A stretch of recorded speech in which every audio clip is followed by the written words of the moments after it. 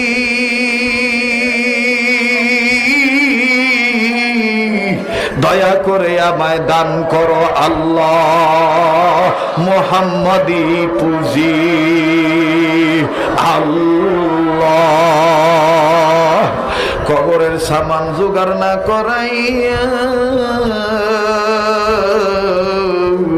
দিও না মাওলা মালাকুল মউত পাঠাইয়া।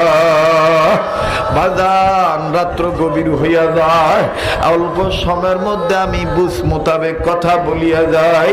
আমার কথাগুলি ধরিয়া রাখ, আমার কথাগুলি আমল করিও, তাইলে আমি মারা গেল সার্থক। বাজান বক্তা হইয়া ওয়াজ করতে আসি নাই, আহমদ শফির গোলাম হইয়াইছি। আহমদ শফি কি দুনিয়ার কথা বলার জন্য বলছেন, আখিরাতমুখী কথা বলার জন্য বলছেন। এ বন্ধু, এ বাবাজি গঙ্গি রহমতুল্লাহ এইভাবে কানতেন, আজ তুমি আমি কানতে পারি না।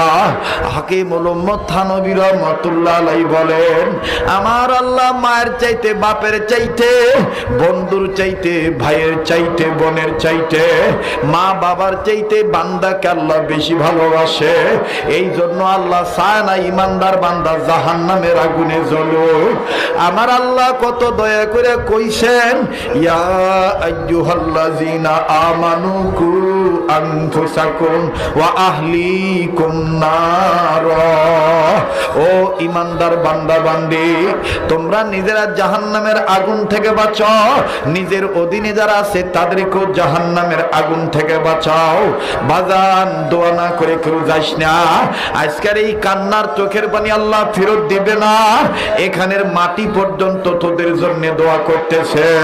একটু বসে থাক ভাই, ব্যবসায় বরকত হবে, চাকরিতে প্রমোশন পাবি, রোগ ভালো হইয়া যাইব। বাজান মা বাপ বিছানায় আছে, অসুস্থ সুস্থ হইয়া যাইব। ছেলে মেয়ে কথা শোনে না, কথা শুনব। শেষ ভালো যা সব ভালো, তার একটু ধৈর্য ধর।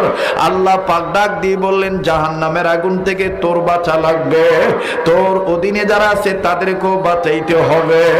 হাকিমুল উম্মত থানভী বললেন, মাধ্যম হইল মাদ্রাসা শিক্ষা ব্যবস্থা, পথ পদ্ধতি হইল চারটা। 1 নাম্বার আলেম হওয়া, 2 নাম্বার আলেমের ছাত্র হওয়া, 3 নাম্বার আলেমের কথা শোনা, 4 নাম্বার আলেমগণদের মহব্বত করা। এই 4টা পথের প্রতীক যারা আলেমগণদের মহব্বত করিয়া বয়ানটা শুনা দোয়া করিয়া যাবি। আমি অন্যান্য বক্তার মতন লম্বা চড়া কথা আর আগের মতন বলতে পারি না, কারণ আগে আমার ধান্দা ছিল মানুষকে ভক্ত বানানো, এখন আমার ধান্দা হইল বান্দা হওয়া।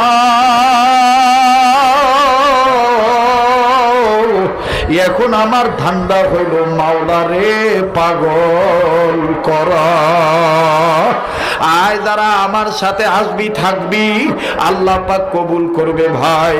কারাগো এত রাত্র পর্যন্ত আসো, আমার মন বলে তোরা ওই মায়ের সন্তান, তোদের মা তোদেরকে গর্ব নিয়ে কোরআন পড়ছিল, তোদের বাবা তোদের জন্য আল্লাহর নবীর প্রতি দুরূদ পড়ছিল, তোরা সেই মা বাবার সন্তান। আমার ভাইরা, আমার বন্ধুগণ, আলেম হইতে পারেন নাই, আলেমের ছাত্র হইল আল্লাহ কবর আযাব মাফ করিয়া দেয়। এই আহমদিয়া মাদ্রাসায় কেন ছাত্র দিবেন না? আল্লাহু আকবার, আল্লাহু আকবার, আল্লাহু আকবার। ইমামে ফখরুদ্দিন রাজি রহমাতুল্লাহ আলাইহি তাফসীরে কাবিরের মধ্যে কত সুন্দর করে বলেন, একদিন মুসা নবী যাচ্ছেন রাস্তা দিয়া, কবর দেখলেন, এই কবরে খুব আযাব হইতেছে। মুসা নবী কাউকে কিছু বললেন না, মুসা নবী নিজের কাজে নিজে চলে গেলেন। নিজের কর্ম করিয়া যখন আবার ওই রাস্তা দিয়ে কবরের কাছে দিয়ে আসে, বড় আশ্চর্যজনক ঘটনা। একটু আগে যেই কবরে আযাব ছিল, ইমাম ফখরুদ্দিন রাজি রহমাতুল্লাহ আলাইহি তাফসীরে কাবিরের মধ্যে বলেন, মুসা নবী এখন নজর করিয়া দেখে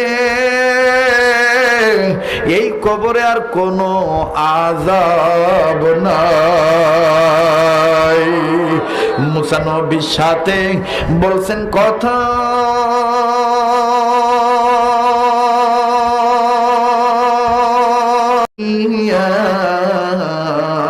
আমাদের সাথে বইলেন গো কথা মরণ কালে ডাইকা। একটা ডাক দেন না, দেন না, বলেন না আল্লাহ। এই কথাগুলি উজানির হযরতের কবরের কাছে দাঁড়ায় বইলেন, পশম দাঁড়ায় যাবে। মুসা নবীর সাথে বলছেন কথা,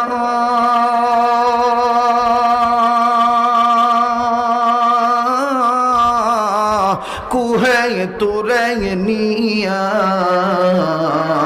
আমাদের সাথে, বলেন আমাদের সাথে বইলেন গো কথা মরণ কালে ডাইকা। বলেন না আমাদের সাথে, বলেন আমাদের সাথে বইলেন গো কথা মরণ কালে, বলেন আল্লাহ। জাকারিয়া নবীর সাথে বলছেন কথা,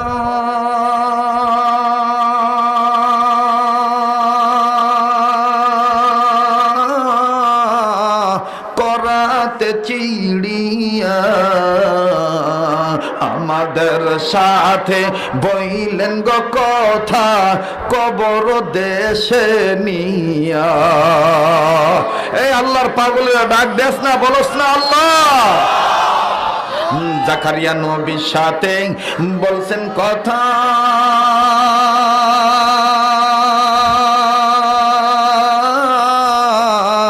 করাতে চিড়িয়া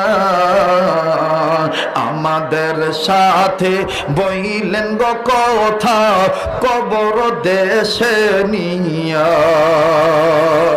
ইব্রাহিম নবীর সাথে বলছেন কথা,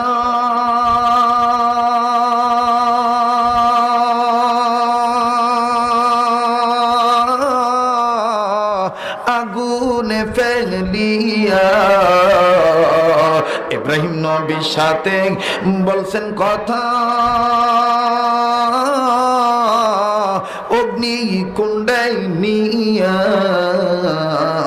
আমাদের সাথে, বলো আমাদের সাথে বইলেন গো কথা মিজানের পাল্লাই দিয়া। দিলে লাগেনি, মায়া লাগেনি তো বলস না আল্লাহ। ইব্রাহিম নবীর সাথে বলছেন কথা,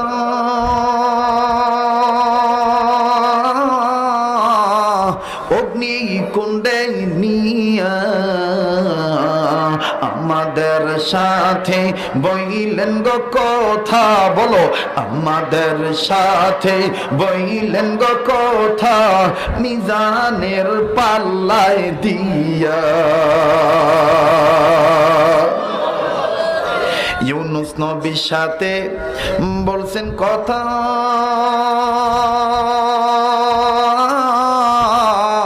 মাছের পেটে নিয়া আমাদের সাথে বইলেন গো কথা পুলসিরাতের পুলে দিয়া। আমাদের নবীর সাথে বলছেন কথা,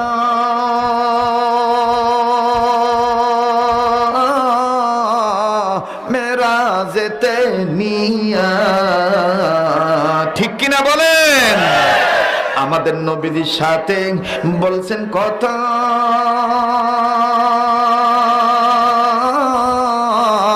মেরাজেতে নিয়া আমাদের সাথে বইলেন গো কথা পাঁচ ওয়াক্ত নামাজের সেজদায় আইসা।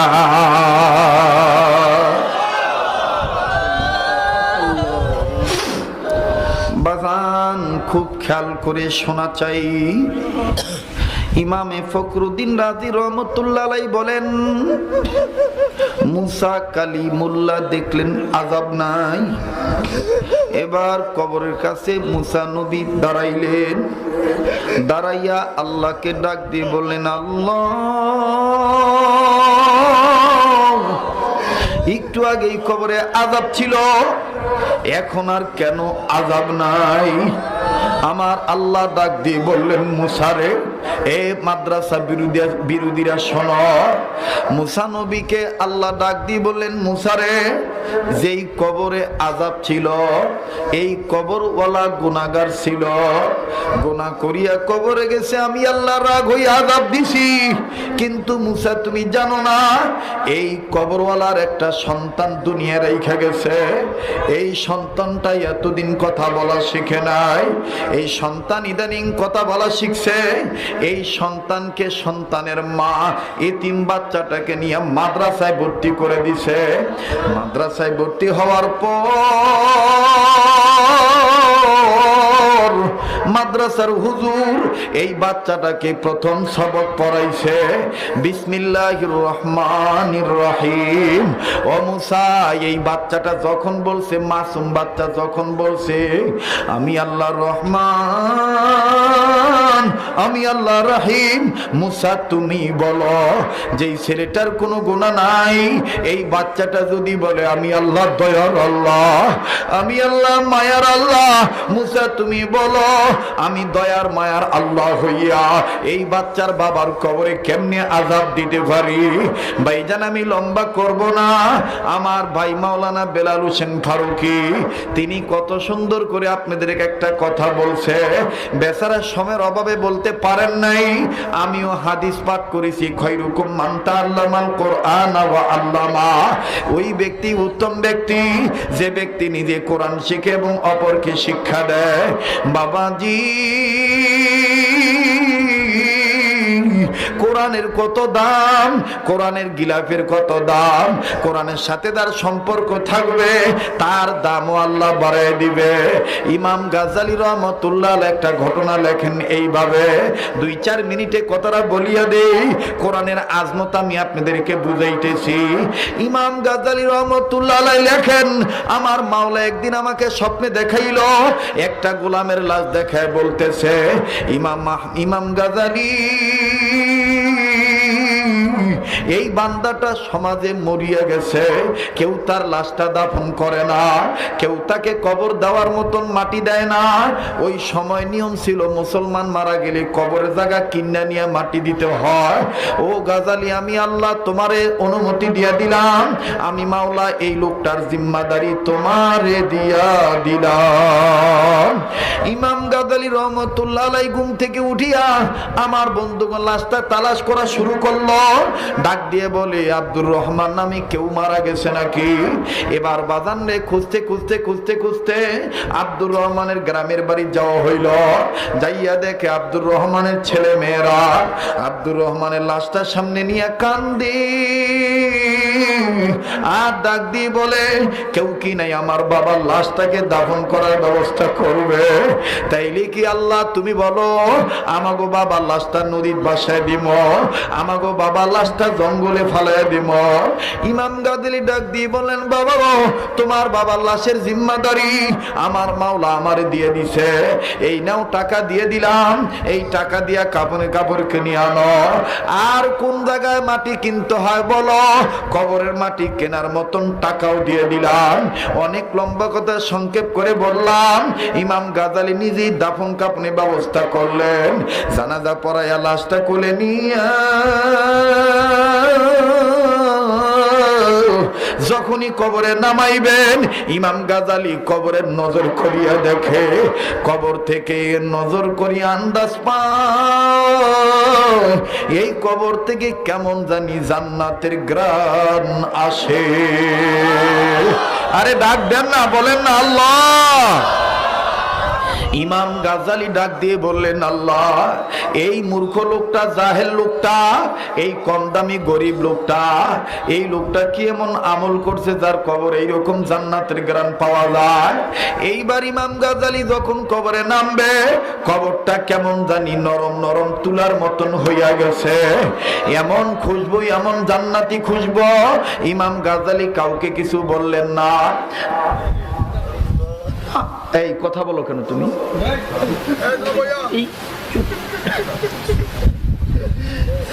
চুপ করে বসো। তুমি বড় ডিস্টার্ব করতেছো, বসো। আমার ভাইরা, আমার বন্ধুগণ, খুব খেয়াল করে কথা শোনা চাই। যুবক, কারো খেয়াল তুই নষ্ট করিস না, পাগল হইয়া যাবি। আমার বন্ধুগণ, আমার ভাইরা, ইমাম গাজ্জালী রহমাতুল্লাহ আলাইহি লাশটা সুন্দর করে কবরের মাটি সম্পন্ন করে দিয়া এইবার ইমাম গাজ্জালী ওই লাশ, ওই মৃত ব্যক্তির সন্তানের হাত ধরিয়া বলে, বাবা বলো তো তোমার বাবা কি এমন আমল করছে যে আমল করার কারণে কবর জান্নাত হইয়া গেছে? হযরত ওসমান বলছেন, কবর ইমিগ্রেশন কাউন্টার। ছেলেটা কান্দে আর ডাক দিয়ে বলে, হুজুর আমাগো বাবার তেমন আমল নাই, তবে আমার বাবার একটা ছোট্ট আমল আমাদের জানা আছে। বলে, কি এমন আমল করছে বলো বলো। ছেলেটা ডাক দিয়ে বলে, হুজুর আমাগো বাবা লেখাপড়া জানতো না, আমাগো বাবা জঙ্গলে কাঠ কাটে বাজারে বিক্রি করে, কিন্তু বাবা বাজারে কাঠ বিক্রি করিয়া সন্ধ্যাবেলায় যখন বাড়িতে আসতো আম্মাকে আনাজ তরি তরকারি দিয়া রানতে বলতো, আর বাবা সুন্দর করে ওযু বানাইয়া, বাবার তেমন কাপড় ছিল না, সিরা একখান গামছা দিয়া সিনা ঢাকিয়া, আব্বা আমাকে ঘরে একটা কোরআন শরীফ আছে, এই কোরআন শরীফটা আব্বাই নামাইতো, আব্বা নামাইয়া সুমা খাইতো আর কোরআন শরীফটা হাতের উপর রাইখা কোরআন শরীফ খুলিয়া আব্বা ডাইন হাতের আঙ্গুল দিয়া কোরআনের পৃষ্ঠা খুলিয়া ডান দিকে থেকে টানা শুরু করতো, বামের দিকে কোরআনের লাইনে লাইনে আঙ্গুল টাইনে টেনে নিয়ে যাইত, আর এইভাবে চোখের পানি সারিয়া কাঁদতো আর বলতো, মালিক তুমিও জানো আমিও জানি আমি মূর্খ, কোরআন পড়ার যোগ্যতা আমার নেই, কিন্তু মাওলা আমি বিশ্বাস করি এই কোরআন তোমার কালাম, আমি আব্দুর রহমান তোমার গোলাম।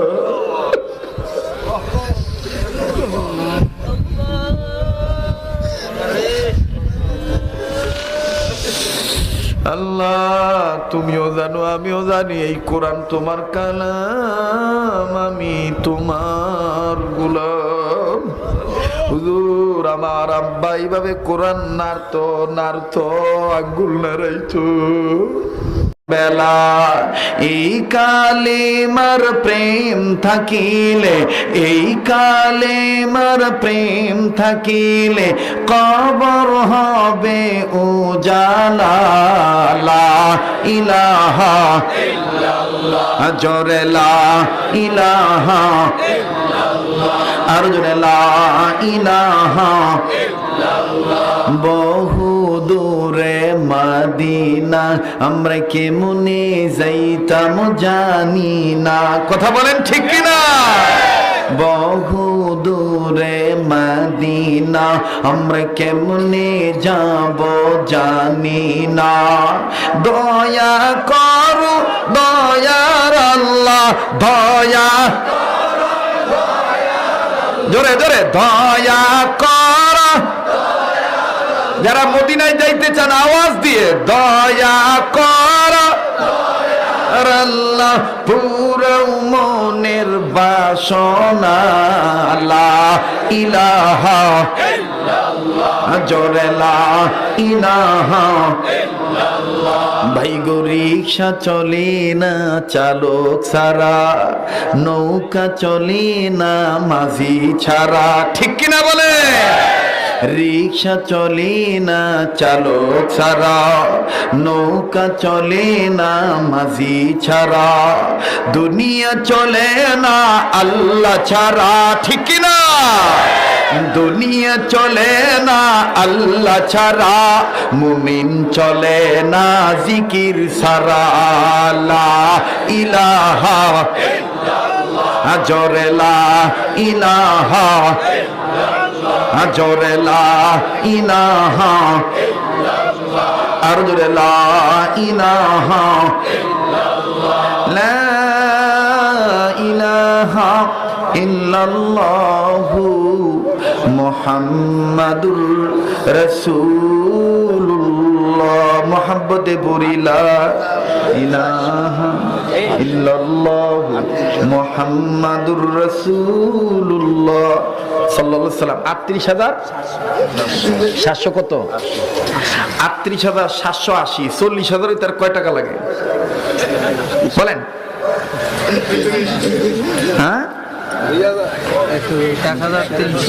১,১৩০০ না ১৩২০ টাকা না ১২২০ টাকা লাগে। একজন ব্যক্তি ২০০ টাকা দিবেন, একজন ২০ টাকা দিবেন, একজন ১,০০০ দিবেন। মাশাআল্লাহ ৪০ পুরে। আচ্ছা দেন, আপনি আবার দোকানকে এটা বাইর করছেন আইন যা দিবেন হাতে যাবে আপনার সাথে, ঠিক কিনা? তুই মরিলে কান্দিবে কয়জন ওরে মন, তুই মরিলে কান্দিবে কয়জন, যখন আন্ধার ঘরে শোয়াইবে মাটির দেহ মাটি খাবে, ঠিক কিনা বলেন? যখন আন্ধার ঘরে শোয়াইবে মাটির দেহ মাটি খাবে, ভুলে যাবে তোমায় তোমার, ভুলে যাবে তোমায় তোমার আত্মীয় স্বজন,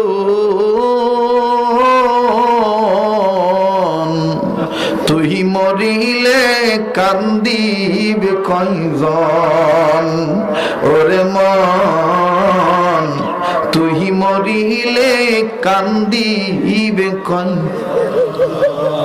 সাথে যাবে শুধু দান, কথা বলেন ঠিক কিনা? আল্লাহ কবুল করুক, বলেন আমিন। আচ্ছা, আযান কি দিতে হইব? তেলাওয়াত করে কান্না বিজড়িত কণ্ঠে, মনে হয় কেবল কোরআন নাজিল হইতেছে, হুনাইতাম নি। হ্যাঁ বেলাল ভাই কি কম, হুনাইতাম নি। দেখবেন কি মায়াবী কণ্ঠে কান্দা কান্দা কান্নার আওয়াজে কয় আল্লাহু আকবার,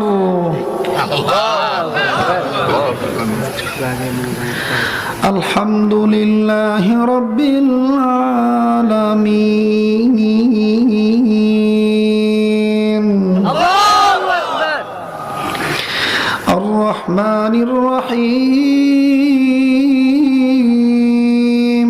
আল্লাহু আকবার, মালিকি ইয়াউমিদ্দিন, ইয়্যাকা না'বুদু ওয়া ইয়্যাকা নাস্তাঈন, ইহদিনাস সিরাতাল মুস্তাকিম।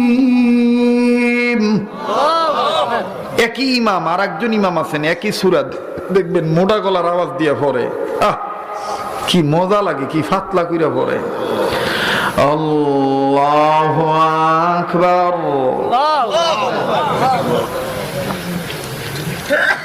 আলহামদুলিল্লাহি রাব্বিল আলামিন, আর রহমানির রহিম, মালিকি ইয়াউমিদ্দিন, ইয়্যাকা না'বুদু ওয়া ইয়্যাকা নাস্তাঈন, ইহদিনাস সিরাতাল মুস্তাকিম, সিরাতাল লাযীনা আন'আমতা আলাইহিম গায়রিল মাগদুবি আলাইহিম ওয়ালাদ-দাল্লিন।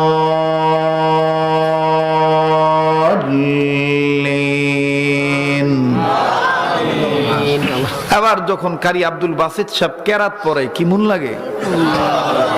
হ্যাঁ, কারি আব্দুল বাসিত যখন বলে হৃদয়টা কাইরা নেয়, কি মায়াবী আওয়াজ দিয়ে চিকুন কণ্ঠ দিয়ে বলে।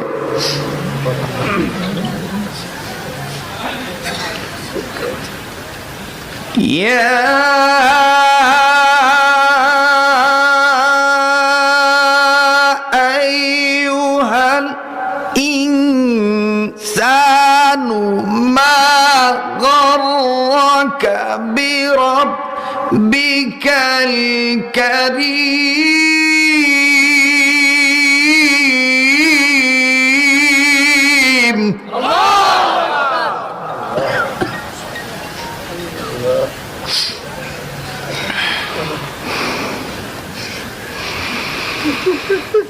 ইয়া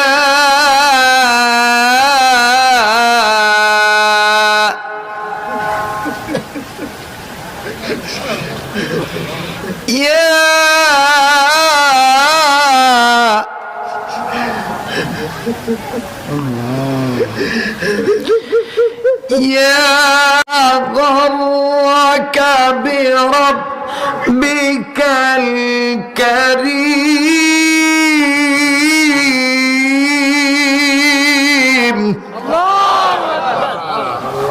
এইভাবে একটা সন্তানকে কোরআন শিখাইবেন, রাজি আছেন?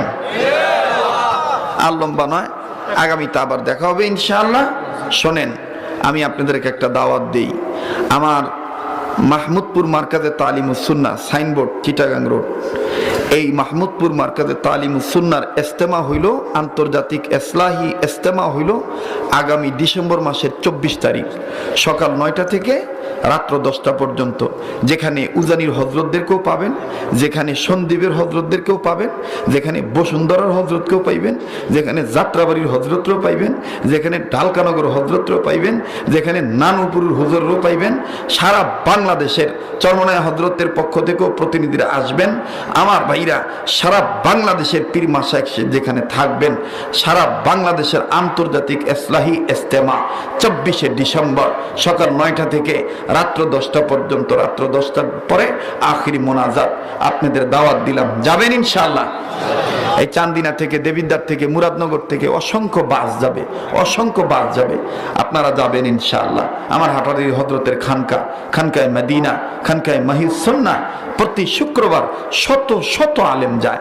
এই মুফতি সাহেবকে জিজ্ঞেস করে দেখবেন, আনিসুর রহমান সাহেবকে জিজ্ঞেস করে দেখবেন, আগে আলেমরা আমারে দেখতাম তো না, আমার নাম শুনলে কইতো বাজাইরা বক্তা।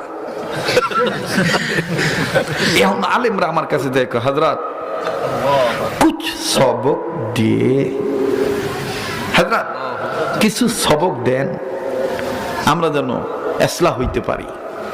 তো যা হোক, একটা শুক্রবার যায় দেখেন কত শত শত আলেমরা যায়, জুমার আগ থেকে শুরু করে রাত্র 8টা বেজে যায় আলেমদেরকে বিদায় দিতে, বড় বড় সাইগুলা দিস। আমি বলছি, ভাই আমার কাছে কি পান এরকম? হযরত এখন আপনার দিকে তাকাইলেই মায়া লাগে, কারণ এখন আপনার চেহারা তো আর আপনার চেহারা নাই, এখন আপনার চেহারাটা আল্লাহওয়ালাদের চেহারার একটা সুরত এসে পড়ছে। তা মানুষ যখন নেসবতদারি হয়ে যায়, মানুষের ওজন তখন আল্লাহ বাড়ায় দেয়, কথার মধ্যে ইজ্জত বাড়ে, ওয়াকার হয়, কথা কোন ঠিক কিনা? এই জন্য আপনাদের কাছে অনুরোধ করব, আপনারা আমার মাদ্রাসায় যাবেন, আমার খানকায় যাবেন, সম্পর্ক করবেন। আর এই মাদ্রাসার যেহেতু হাটাজারি হজরতের নজরের প্রতিষ্ঠান, এটাও আমি ইনশাআল্লাহ বছরে একবার আমি আসবো, আল্লাহ তাআলা কবুল করেন। আমাদের চান্দিনা মাশাআল্লাহ মার্কাজ, এটা ইমরান জি বাজার হিসেবে মাশাআল্লাহ। আচ্ছা মাশাআল্লাহ, হুজুর আমার উস্তাদ মাশাআল্লাহ। এই চান্দিনা থানার অধীনে মাশাআল্লাহ দাওয়াত ও তাবলীগের মেহনতের কর্মী ভাইদের ফসল উপজেলা মার্কাজ করা হয়েছে। আল্লাহ তাআলা এই মার্কাজকে মকবুল মার্কাজ বানায় দেন, আবার বলেন আমিন। আমি এখানে পোস্টার পাঠায় দেব। কত তারিখ দেন? 24শে ডিসেম্বর। আর কি বললেন? প্রত্যেক বৃহস্পতিবারে সাবগুজারি হয়, তারপরে কথা হয়, আপনারা যাবেন ইনশাআল্লাহ। আল্লাহ তাআলা কবুল করেন, বলেন আমিন। যারা দাঁড়ায় আছেন ভাই বসে, সবাই বসে। আমার বেলাল ফারুকি ভাইয়ের জন্য দোয়া করবেন, অনেক দিন ধরে ওয়াজ করে, গলাটার আওয়াজ ফাইটে গেছে গা। আমি আজকে বয়ান শুনে আমি মুনাজাতের মধ্যে আল্লাহর কাছে কইছি, আল্লাহ এই কণ্ঠগুলোর তুমি হেফাজত করো। তা আমি আবার গাড়িতে বলছি যে ছোট ভাইয়ের দিলে জায়গা দিয়েন, আর কোনো দিকে যাওন লাগতো না, আলাদা কিছু বিতে মাল আছে আমার, এইটা দিয়ে দি মনে সারা জীবন একভাবেই থাকবেন, গলা ভাঙতো না, গলা ফাটতো না। আমার ভাইরা, আমার বন্ধুগণ, আল্লাহ তাআলা কবুল করেন। আমি আনিসুর রহমানকে বলবো, আগামী বছর আমার বেলাল ভাইকে কালেকশনের দায়িত্বটা দিবেন। আমার চাইতে খুব ভালো চমৎকার কালেকশন করতে পারে বেলাল হোসেন ফারুকি ভাই। মানুষ টেহাল হয়ে বাইর যাইতে পারে না, যায় আর খালি গাইলায় কেমন হুজুরে করে, হুজুর হয় ডিডিও নিচে গা। আমার মাদ্রাসারও দাওয়াত দিছি, 24শে ডিসেম্বর আমার বেলাল ভাইও থাকবেন। আমার ভাইরা, আপনারা জানেন অনেকে যে উজানির আব্দুর রহমান সাহেব আমাকে খুব মহব্বত করেন, আশেক এলাহি সাহেব খুব মহব্বত করেন সারা বাংলাদেশে। আসলে এটা আমি যে কোন আমল করে পাইছি আমি জানি না। সমস্ত বুজুর্গরা এখন আমার নাম দিছে আকাবিরদের ক্যানভাসার, সুন্নতের ফেরিওয়ালা। এই জন্য আমার বয়ানের মধ্যে 2 ঘন্টা কথা বললে কমাস কম 1 ডজন বুজুর্গর নাম আসেই, ঠিক কিনা বলেন? মুরব্বীদের নাম নিলে বরকত হয় কি হয় না? আল্লাহ কবুল করেন, বলেন আমিন। আমরা একটা